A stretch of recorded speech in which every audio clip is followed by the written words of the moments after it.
මම තරුණ මහත්තුරුන්ට දරුවන්ට ගියා. කොහොමද මේ කාලේ කොල්ලෝ බනහන කාලේ මට අද කියනවා මිදිගම් පැත්තේ තරුණයෝ වගේ හාමුදුරුවනේ වැල්ලේ බණක් කියන්න ඕන. මේ කොල්ලෝ බණ අහනවා මේක ධර්මයේ ආශ්චර්ය. අහලා තියෙන්නේ අර සම්දිට්ඨිකෝ ධර්මයේ ගුණ කියවෙන තැන කියනවා සාන්දෘෂ්ටිකයි. ධර්මයේ ගුණ ස්පනා පිට ප්‍රතිඵල එළවන සුළුයි. තරුණ මහත්තුරු කියනවා හාමුදුරුවනේ ජීවිතය ආපු පළවෙනි බණ ඉඳගෙන.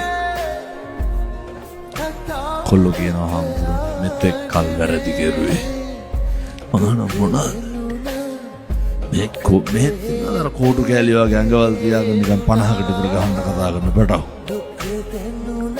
මේ පොඩි කොල්ලෝනේ දෙපැත්තෙන් අල්ලා ඇඹරියා කියනවා. ගැහුවොත් එහෙම දෙකට ගන්නවා කටවල්ලේ වුණා. මේ කොල්ලෝගේ සාප්පුවල දැන් බැලුවොත් තියෙන දුංගල බලුවක විතර වුණා. කොල්ලෝ පුදුම විදියට මේවට ඇබ්බැහි මගේ තරුණ මහත්තුරුන්ට කියන්නේ හොඳ පෞරුෂයක් තියාගන්න. ඔය කිව්ව ජරා කොටවල් කනගුනේ ගහන එක නවත්තන්න. හොඳ අභිමානයක් තියාගන්න. එක එක්කෙනාගේ පස්සේ යන්න එපා. බීඩි සිගරට් ගංජා උඩු අයිස් වලට ඇබ්බැහි වෙච්ච අපේ තරුණ මහත්තුරුන්ගෙන් මං අහන්නේ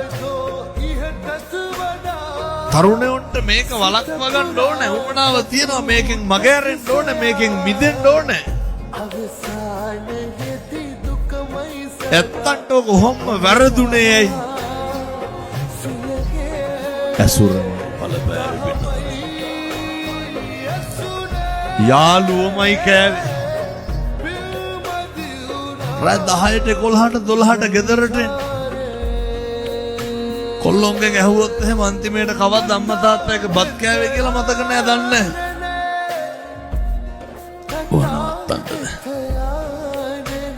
ඔය මාමුස්පේන්ත ජීවිතයක් ගෙවලා තියෙන මෙච්චර කාලයක්.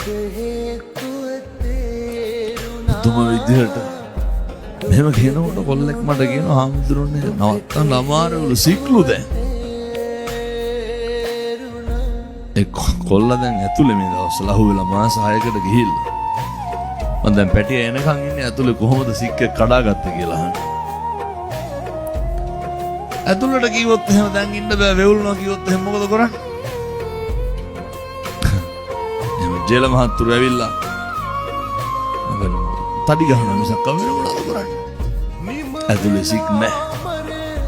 කුක්කෝ වගේ මෙහෙට ආපහු උදේට ටොයිලට් යන්න බෑ බීඩියක්. පොඩි කොල්ලෝ සාප්පුවල බීඩි මිටි පිටි. බිල්ලෙන් ලැජ්ජා බෑ. ගන්ධස්තර බෑ බීඩි කොහෙද? කොල්ලෝ උනාම හොඳ පෞරුෂයක් දෙන්න බෑ. හොඳ පිරිමෙක් වගේ අභිමාණයෙන් ඉන්න බෑ. සල්ලි හම්බ කරන්න ඕන. අම්මා තාත්තා බලා ගන්න ඕන. කොල්ලෝ වුණාම එහෙම වෙන්න ඕනේ. සහෝදරයන්ට බලන්න ඕනේ. සමහර තරුණෝ ඉන්නවා අවුරුදු 27යි 28යි. මෙච්චර කාලයක් මොකද කරේ කියලා අපම බ්‍රේස්ලට් එකක් හදාගෙන නැහැ දාගන්න. බලනකොට හැම එකෙකාගේ ගිහිල්ලා එකෙකාගේ වැඩ නෙමෙයිද කරන්නේ. ගෙදර කිසි වැඩක් කරන්නේ තාම කුස්සියට ලෑලි ගහලා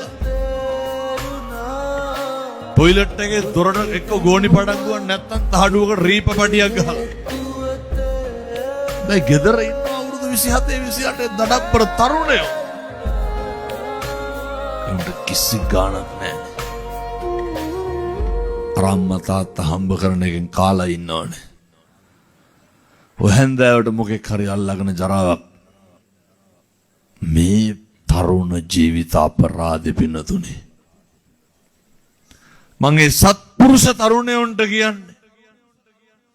හැබැයි ඒ කොල්ලෝ හරි හොඳයි. හරි හොඳයි. තරුණයන්ට මං කියන්නේ ඔය අපායින් මිදෙන්න. ලස්සනට ඉන්න. කුලී වැඩක් කරලා හරි කමක් නැහැ මහන්සියෙන් ජීවිතේ හදාගන්න. වචනෙන් පවා ක්වොලිටි එක තියාගන්න. ඒ ක්වොලිටි එක හරි වැදගත්. සල්ලි නැති එක ප්‍රශ්නයක් නෙමෙයි පින්නතුනේ. දැන් අපේ ගෙදර අදටත් සිමෙන්ති දාලා තියෙන්නේ. මොකෝ මට ඕක මේ ටයිල් අල්ලන්න බැරුවද?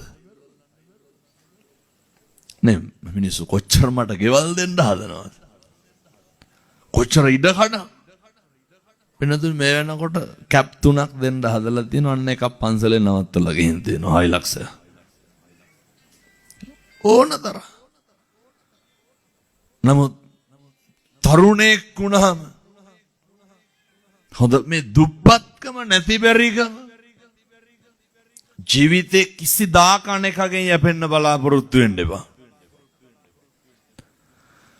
මොකක් හරි මනසින් පොහොසත් වෙන්න බුදුරු උගන්වන්නේ සන්තුට්ටි පරමං අත්තිසුකේ තිබ්බොත් තමයි හැම් පුළුවන් වෙන්නේ. මේ කාටත් හොඳට සල්ලි තියෙන්න ඕනේ. මං කියන්නේ නිවන් යන්න කලින් හොඳට හම්බ කරන්න කියලා. හොඳට සල්ලි හොයන්න. මොනවාද කරන්න බැරි? භෝග සුඛේ තියෙන්න ඕන. කවුද මෙහෙම කියන්නේ? මේ බුදුවරු දේශනා කරන්නේ මිනිස්සු අනන සුඛ තියෙන්න ඕනේ. අන වජ්ජනම ණය නැතිකම තියෙන්න ඕනේ අපිට. මෙව්ව ගානේ ගෙවල් ගානේ ණය නැද්ද මිනිස්සු? පුදුම ණය කන්දක් නේ තියෙන්නේ. ඒ නිසා සත්පුරුෂ දරුවන්ට තරුණ මහත්තුරුන්ට මං කියනවා ඔය ගොඩක් කොල්ලොන්ට වැරදුනේ එක එකාගේ බයිසිකල් පස්සේ යන්න ගිහිල්ලා. බයිසිකලේ පිටිපස්සේ නැගලා යනවා. තරුණයෝ එක්කහුව වෙන්න.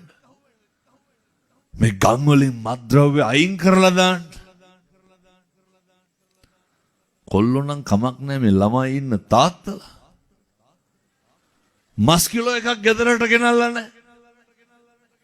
බිත්තරයක් ගෙනල්ලා නැහැ. වෙනද රස්සාව කරන්න ඕනේ. සමහරු දවල් 30ම නැහින්නේ. ඔය කාගේ හරි දලක් සුද්ධ කරලා ගිහිල්ලා මොකද කරන්නේ? ජීවත් වෙන්නෙම සමහරු බොණ්ඩනේ. එහෙම නෙමෙයිද?